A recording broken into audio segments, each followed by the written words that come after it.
باب الأذان في ولد المولود. دیکھو بچے کے کان میں اذان دی جائے گی، بچہ پیدا ہوتے ہی اذان دی جائے گی. اس سلسلے میں ایک کوتاہی ہمارے عرف میں ہے، اور وہ کوتاہی یہ ہے کہ بڑےوں کا آنے کا انتظار کریں گے، کسی اللہ والے کو کسی بزرگ کو لانے تک کا انتظار کریں گے. حالانکہ مقصد اذان کا یہ ہے کہ بچے کے کان میں سب سے پہلا لفظ اللہ کی بڑائی ہو، اور سیدھے کان میں اذان ہوگی اور بائیں کان میں اقامت ہوگی.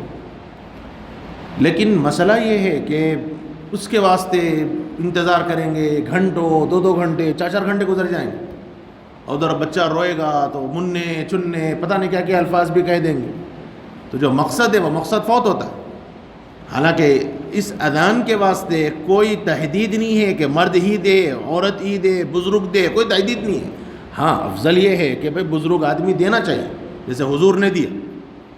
تو ویسا ہے تو بڑے بزرگ کو 2 گھنٹے کے واسطے لا کے ٹھہرا کرو، ادھر جیسے ہی آواز آئے گی ادھر سے لے جا کے آواز دلاؤ، ایسا کرو. نہیں تو کم سے کم وہ ماں ہی دے دے، چونکہ اذان کے الفاظ کے واسطے پاک ہونا بھی تو ضروری نہیں ہے. تو ہونا تو یہ چاہیے کہ زچہ اگر اس قابل ہو کہ وہ فوری وہ اذان دے سکتی ہے تو ماں ہی دے دے.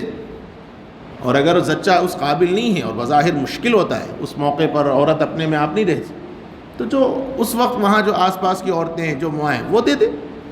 مقصد یہ ہے کہ بچے کے پہلے کان میں پہلا لفظ اللہ کی بڑائی ہو، ورنہ یہ مقصد فوت ہو رہا ہے اور صرف ایک مباح عمل کسی اللہ والے کے الفاظ اذان سے بچے کے کان میں، ٹھیک ہے ایک نیک فالی ہے، لیکن اس نیک فالی میں اس سے پہلے کتنے دنیاوی الفاظ اس کے کان میں پڑ گئے، اس لیے یہ مناسب نہیں ہے.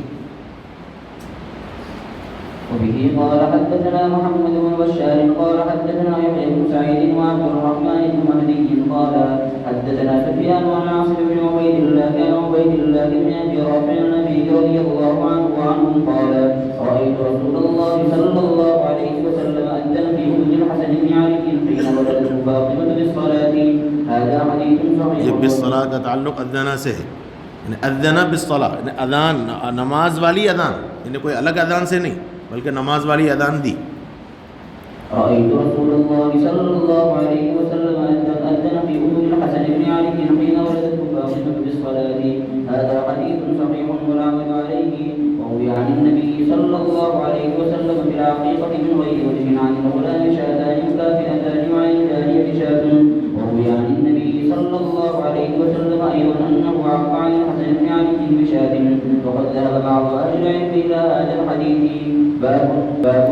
دیکھو اس باب میں یہ مسئلہ بیان کیا گیا کہ بچے کی جب عقیقہ ہو جائے گا تو پھر اس کے اوپر والی روایت میں بال نکالنے کا ذکر آیا، ان بالوں کو چاندی کے برابر صدقہ کیا جائے. یعنی یہ بال کا تعلق چونکہ غذا سے ہے، یہ جو بچے کے سر پہ جو بال ہیں یہ دراصل ماس کے انتڑیوں سے جو غذا بچے کو پہنچتی ہے اس سے تعلق ہے. اس لیے جب بچہ دنیا میں آ جائے گا تو وہ اس بالوں کو نکالا جائے گا، بطور شکرانے کے اس بال کو چاندی سے تولا جائے.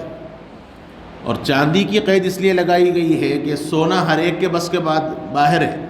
مالدار آدمی کے لیے تو ٹھیک ہے، لیکن ایک عام آدمی، غریب آدمی بیچارہ وہ کہاں سے کرے گا؟ تو یہ اس زمانے میں چونکہ چاندی سستی تھی، اس زمانے میں بھی چاندی کچھ کم نہیں ہے. اور ویسے یہ بال کو اگر تولا جائے گا تو 1 گرام 2 گرام 4 گرام سے زیادہ نہیں ہوگا. اس کی قیمت صدقہ کرنا کوئی مشکل کی بات نہیں ہے. اس لیے حکم دیا گیا کہ چاندی اس کے عوض چاندی صدقہ کرو. اور چاندی ہونا تو یہ چاہیے، عمل بالسنہ کے اعتبار سے اس بال کو چاندی کمپیئر کر کے وزن کر کے اتنی برابر چاندی خرید کے کرو. لیکن اب اتنے جھنجھٹ کہاں سے کریں گے، لہذا اس کی قیمت جائز.